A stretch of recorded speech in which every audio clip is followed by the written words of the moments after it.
मैं विपक्ष को ये बधाई दे रहा हूं कि आपसी भेदभाव को मिटाकर कांग्रेस, सपा, टीएमसी जैसे सभी विपक्षी नेताओं ने गोलबंद होकर वोटिंग में हिस्सा लिया और इस बिल को रोका, वरना यह बिल भी हमारे लिए मुसीबत बनने वाला था।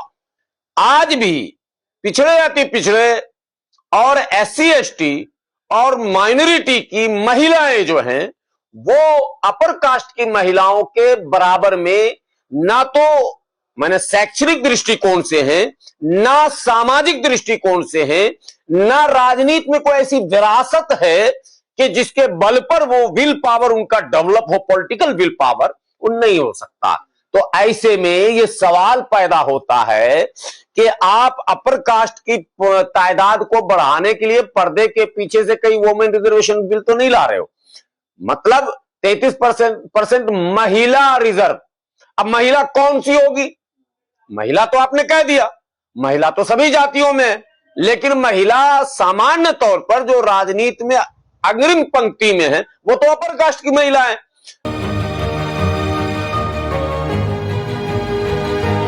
तो वो 33% वो उनके हाथों में चला जाएगा और ये प्लस सामान्य सीट जो पुरुषों में है वो सब मिलाकर उनकी संख्या बढ़ जाएगी। इसलिए यह विरोध है कि आप 33% में ये तय करें कोटा विद इन कोटा। इस 33% में पिछड़े की महिला कितनी होगी, अति पिछड़े की कितनी होगी, एससी की कितनी होगी, एसटी की कितनी होगी, माइनॉरिटी की कितनी होगी। और अगर माइनॉरिटी शब्द से आपको परहेज है, हमें भी परहेज है, तो आप ओबीसी, एससी, एसटी का कोटा बना देंगे तो कम से कम ओबीसी और एसटी में माइनॉरिटी के जो मैंने समतुल्य जातियां हैं वो उनकी महिलाएं लड़ लेगी। लेकिन आप सीधे सीधे महिला आरक्षण कह दे रहे हैं। इसमें बेईमानी, इसमें नीयत बहुतों की साफ नहीं है, सिर्फ भाजपा ही नहीं, बहुतों ऐसे पॉलिटिकल पार्टियां हैं जिनकी नीयत इस मामले में साफ नहीं है। इसलिए यूनाइटेड मुस्लिम मोर्चा का मानना है कि जब तक कोटा के अंदर कोटा न तय हो तो यह बिल पास न किया जाए। यह विनती सबसे हमारी है। एक बात, पहली बार 11-12 वर्षों के इस शासन काल में एक बिल गिरा, स्वागत योग्य बात है कि बिल गिरा, क्योंकि बिल महिला रिजर्वेशन बिल नहीं था साहब, वो बिल तो पास था। मैं पहले कह रहा हूं, देश को ये जानना चाहिए, ये बिल असल में डिलिमिटेशन बिल था।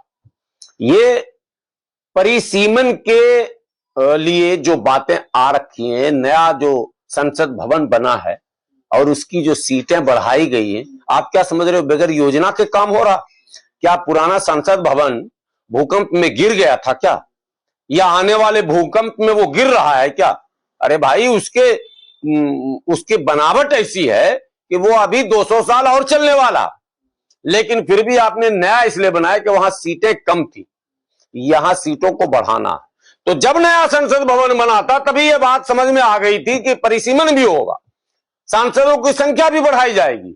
अब सवाल फिर एक नया, ऑल इंडिया यूनाइटेड मुस्लिम मोर्चा का मानना है कि पहले ही परिसीमन में जो एससी के लिए रिजर्व सीटें की गई हैं वो सुनियोजित ढंग से की गई हैं। जहां माइनॉरिटी की संख्या बहुत बड़ी है उसको जानबूझकर एससी के लिए रिजर्व कर दिया गया है ताकि माइनॉरिटी की संख्या को या उनके प्रतिनिधित्व को काबू में रखा जाए। 100 उदाहरण हमारे पास हैं, 100 उदाहरण है सामने आपके। नगीना है, नगीना में एससी से ज्यादा माइनॉरिटी है लेकिन उसको रिजर्व किया गया, माइनॉरिटी 42%। अब मेरी एक मांग है, आज हो या कल हो परिसीमन बिल तो आएगा फिर दोबारा। मैं एक स्पष्ट मांग ऑल इंडिया यूनाइटेड मुस्लिम मोर्चा की ओर से करता हूं कि परिसीमन में जहां भी 30% से ज्यादा मुसलमान है उसे रिजर्व न किया जाए, उसे सामान्य ही रहने दिया जाए। परिसीमन में जहां एससी की जनसंख्या 20%, 25% है उसको रिजर्व किया जाए, चाहे उसमें राजपूत ब्राह्मण की संख्या भी 15-16 क्यों ना हो। यह देखते हैं कि अगर राजपूत ब्राह्मण 15, 16, 20 तक है तो उसको सामान्य रखो ताकि ये 20 वाले 15 वाले ही 85 पर राज करते रहें, और मुस्लिम अगर 25, 30, 50% भी है तो रिजर्व कर दो ताकि ये न जीत कर जा पाए किसी दल से मिला जुला कर सामाजिक समीकरण। तो परिसीमन के पीछे एक उद्देश्य ये था, एक तो ऐसे संख्या घट गई हमारी 54 से 24 पर पहुंच गए। आपको पता है एक जमाने में हम 54 थे, माइनॉरिटी के लोकसभा के सदस्य 54 हुआ करते थे, आज हम 24 पे हैं। उससे भी नीचे ये भेजना चाहते हैं, ये चाहते हैं कि 1 2 4 हो, वो भी मेरे कठपुतली हो, हमारे द्वारा चुने गए हो या हमारे एजेंट हो जाएं। ये इनकी मंशा है।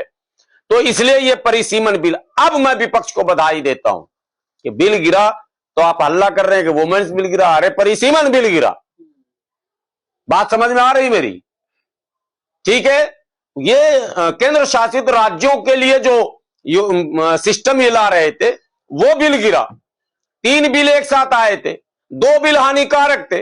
महिला बिल में अमूलचूल परिवर्तन की आवश्यकता थी, आज भी है। पहले ड्राफ्ट को लोग बैठकर पढ़ें, आम जनों को भी अवसर दें अध्ययन करने का, उसके बाद बिल को लोकसभा की पटल पर रखा जाए, सरकार का समर्थन किया जाएगा। सरकार को इसमें ईमानदारी, पारदर्शिता का प्रदर्शन करना चाहिए।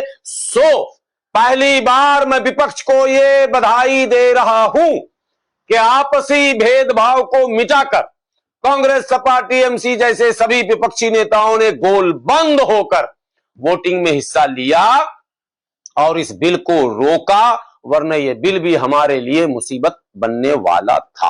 आपका सवाल बिल्कुल सही नहीं, यही सवाल तो सबके मन में है कि आदरणीय प्रधानमंत्री जी ने लोकसभा में यह बात कही कि हम जातिगत जनगणना कराएंगे। जातिगत जनगणना प्रधानमंत्री जी की पार्टी के सबसे बड़े सपोर्टर्स पूरे भारत में जेडीयू, जिनका लंबा गठबंधन का अनुभव है, जाति जनगणना होगी तभी तो परिसीमन होगा। यही मैं कह रहा हूं ना।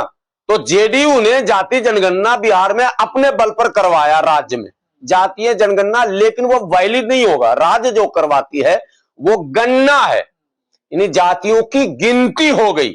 लेकिन जातीय जनगणना के लिए मैं तमाम सोशल एक्टिविस्टों से कहता हूं, मैंने एक कार्यक्रम किया था, पहले एक बिल लाना पड़ेगा। प्रधानमंत्री जी ने बोल दिया तो हो गया, ऐसा नहीं होता। एक बिल लाना पड़ेगा जो सेंसस एक्ट है, वो उस एक्ट में परिवर्तन करना होगा और सेंसस एक्ट में एक इंक्लूड करना पड़ेगा लफ्ज कि अब ये कास्ट सेंसस एक्ट होगा। जब आप कानून बना लेंगे तब जाकर, जो अभी अगर जातीय जनगणना भी हो जाएगा, उसकी रिपोर्टें भी आ जाएंगी, उस पर काम नहीं हो सकता। काम के लिए कानूनन उस पर मतलब कानूनी गिनती, तो उसके लिए जनगणना अधिनियम जो है, उस अधिनियम में परिवर्तन करते हुए जातीय जनगणना अधिनियम इनको बनाना चाहिए। वो बिल पहले लाना चाहिए जो मांग पूरे भारत में पहली बार ऑल इंडिया यूनाइटेड मुस्लिम मोर्चा ने रखी थी, और वो तेलंगाना के एक पूर्व राज्यपाल हुआ करते थे, उनका एक हिंदू में आर्टिकल छपा था, द हिंदू में। मेरे इस कार्यक्रम के बाद मैंने एक कार्यक्रम किया था, आप लोग को शायद याद होगा, जिसमें कानूनी जनगणना की मांग। तो यह दुर्भाग्य है कि तमाम विपक्ष की पार्टियां इस बारीकी को समझने के बावजूद भी, खास करके सपा आरजेडी जो ज्यादा मन कह रही है कि जाति जनगणना हो जाती, वो ये मांग क्यों नहीं करती है कि लोकसभा में एक बिल पहले ये लाइए कि कास्ट सेंसस एक्ट जो है वो बनाइए आप। यानी एक आम सेंसस जो हो रहा, जो आम जनगणना हो रहा, दोनों में फर्क है। वो तो नीतीश कुमार जी ने भी करा लिया, लेकिन वो सिर्फ सरकारी योजनाओं को क्रियान्वयन में करेंगे, उसका सीधा सीधा कानूनी लाभ जातियों को नहीं मिल सकता। उसके लिए पहले यहां परिवर्तन, फिर जमीन पर जाकर जाति जनगणना, और उसी बीच में हमारे मुल्ला जी भी एक्टिव हो जाते हैं। भाई, जैसे सरकार की कोई योजना आएगी, मुल्ला जी को कीड़ा काटने लगेगा। हमारे लखनऊ के एक बड़े नेता हैं, हालांकि सपा के नेता, सपा जाति जनगणना कर रही है, वो मौलाना सपा के नेता नहीं लेकिन सपा के दोस्त हैं। वो माने फिरंगी महली के नाम से जाने जाते हैं। और फिरंगी हम लोग किसको कहते थे आप लोग को पता है ना? अंग्रेजों को। वो फिरंगी का असर उन पे है, जब जब कोई बयान आएगा उनका बयान आ जाता। फिर फिरंगी महली जी ने एक बयान दे दिया कि जो जातीय जनगणना होगा ना, उसमें मुसलमान जाति के कॉलम में धर्म लिखें, यानी सिर्फ मुसलमान लिखें। बिल्कुल चेगाइंदाल है या नहीं है? अरे भाई, धर्म के नाम पर यहां कुछ मिल ही नहीं रहा। यहां जो कुछ मिल रहा वो जाति के नाम पर मिल रहा। और इस बात को मुसलमान क्यों नहीं समझ रहा है कि ओबीसी जो मंडल कमीशन के माने लागू होने के बाद मिलना शुरू हुआ, उसमें मुसलमान लाभ ले रहा, धर्म के नाम पर नहीं है, वो ओबीसी का कोटा है, ओबीसी में जो फिट बैठ रहा वो ले रहा। एसटी शेड्यूल्ड ट्राइब्स की बात कर रहा हूं, जिन राज्यों में भी शेड्यूल्ड ट्राइब्स के मुसलमान हैं वो वहां लाभ ले रहे हैं। इस बार बिहार चुनाव में मनिहारी एक सीट है शेड्यूल्ड ट्राइब्स के लिए रिजर्व सीट, वहां मुसलमान भी चुनाव लड़ा। जो एसटी था यानी बंजारा था, जिसको बिहार पटना हाईकोर्ट ने बंजारा घोषित किया है बाज़ाफ्ता, तो जातियों के आधार पर जब मिलना है तो फिर धर्म का खुमार, धर्म का भूत, धर्म का जिन दिमाग से क्यों नहीं निकालते हो? धर्म धारण करने की चीज, आप नमाज पढ़िए, रोजा रखिए, कुरान पढ़िए, हज करिए, ज़कात दीजिए, इस्लाम के सारे हुक्मों पर अमल कीजिए, लेकिन भारत में भारतीय संवैधानिक व्यवस्था, लोकतांत्रिक व्यवस्था में जो सिद्धांत लागू है उस पर अपने समाज को आगे बढ़ाइए, ये भी जरूरी है। इसलिए इन बिल के गिरने पर मैं और मेरे जैसे तमाम लोग, विशेषकर ऑल इंडिया यूनाइटेड मुस्लिम मोर्चा खुश है, और इसके लिए हम उन सबों को बधाई देते हैं जिनके कारण यह बिल गिरा और रुका। विशेष सत्र संसद का बुलाया गया। पहली बात तो जब सत्र सामान्य रूप से चल रहा था उस समय बहुत सारे बिल आए, पास भी हुए, तो उस समय बिल आना चाहिए था, और जो तीनों बिल की बात मैं कर रहा हूं।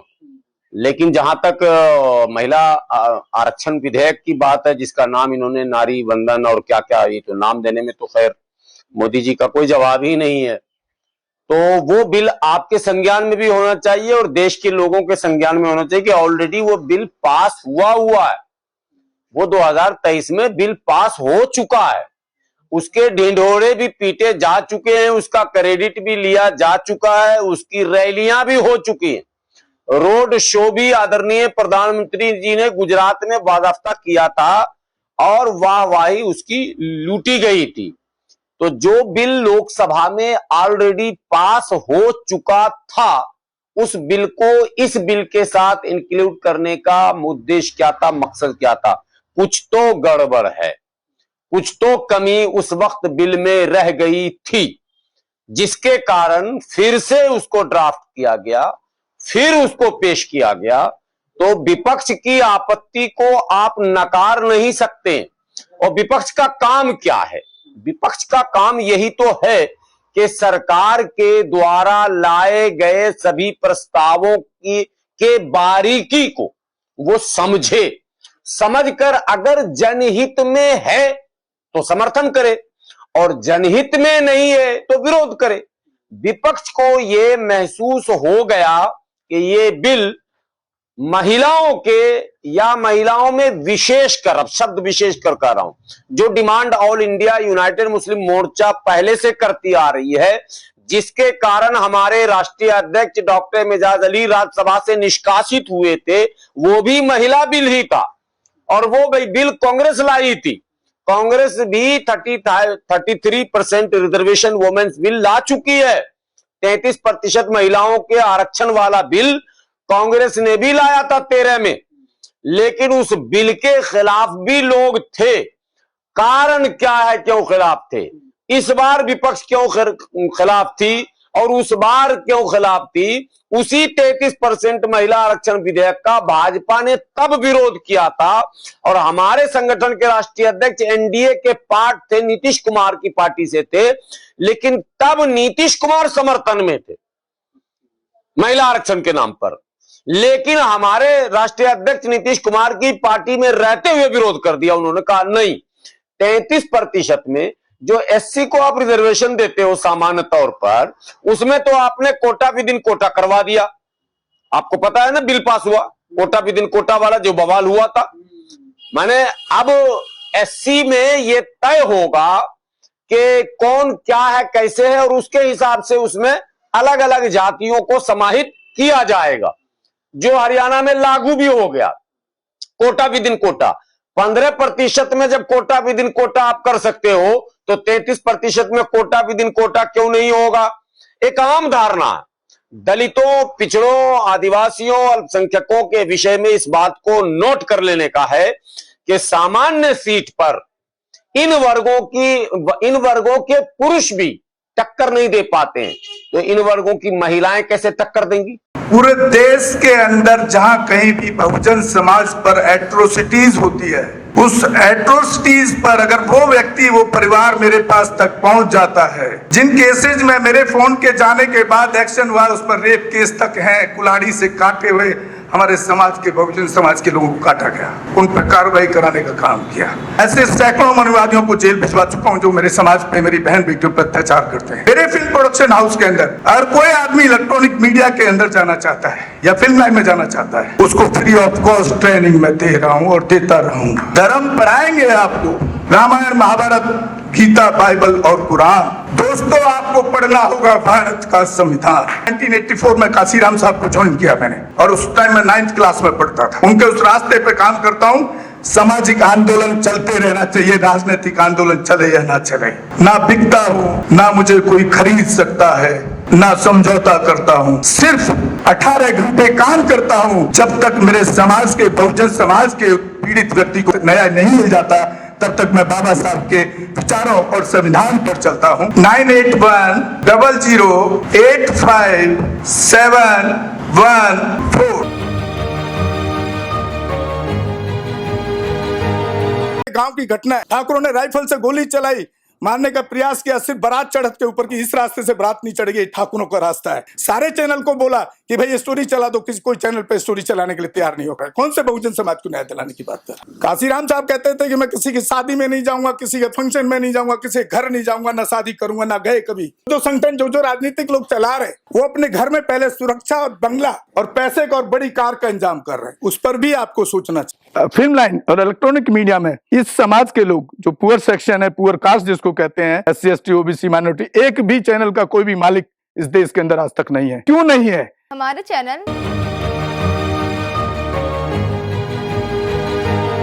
लाइक, शेयर, सब्सक्राइब देखना मत भूलिएगा। इसी के साथ आप लोगों से विदा लेता हूँ। जय भीम, जय भारत, जय संविधान, नमो बुद्धाय।